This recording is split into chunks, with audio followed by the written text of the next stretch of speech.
खिचन तो सोहना अखी विच पाया कजला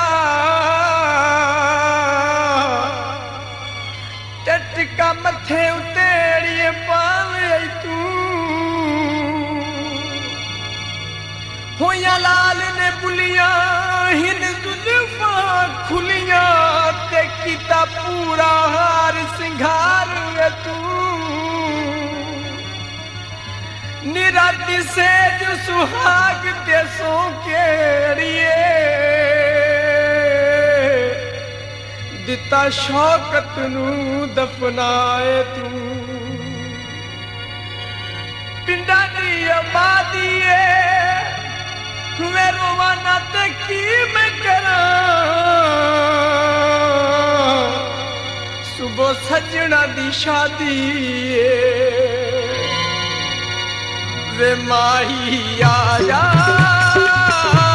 वे मुखड़ा विखा जा वे माही आजा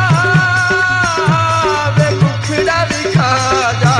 हाथ पाया तू चूड़ा घर तेरे वे लचूड़ा हाथ पाया तू चूड़ा घर तेरे वे लचूड़ा एक बारी जन छावे सानू भाजा वे माही आजा मुखड़ा विखा जा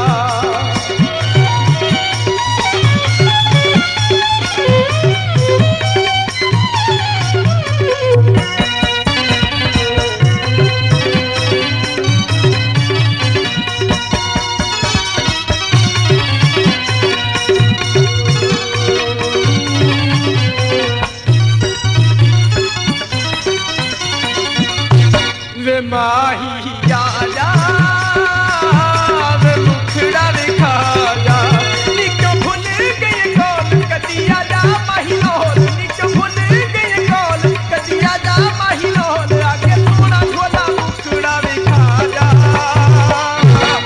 माही आजा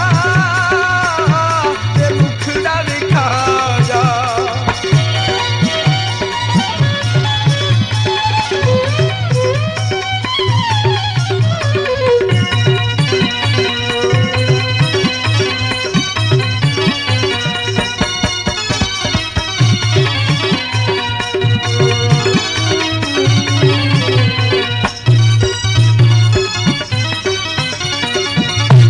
वे माही आजा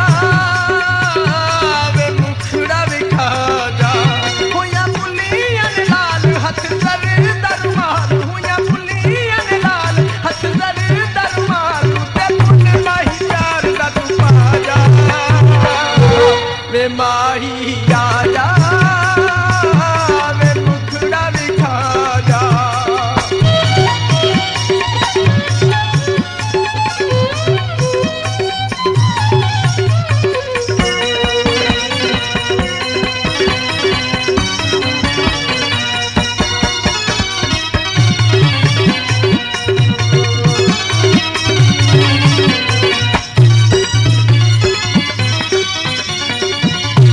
वे माही आजा वे मुखड़ा विखा जा बड़ी वसना दूर साडा शहर कसूर बड़ी वसना दूर साडा शहर कसूर एक फेरा माही डोला कि तू पा जा वे माही आजा वे मुखड़ा विखा जा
भाई आजा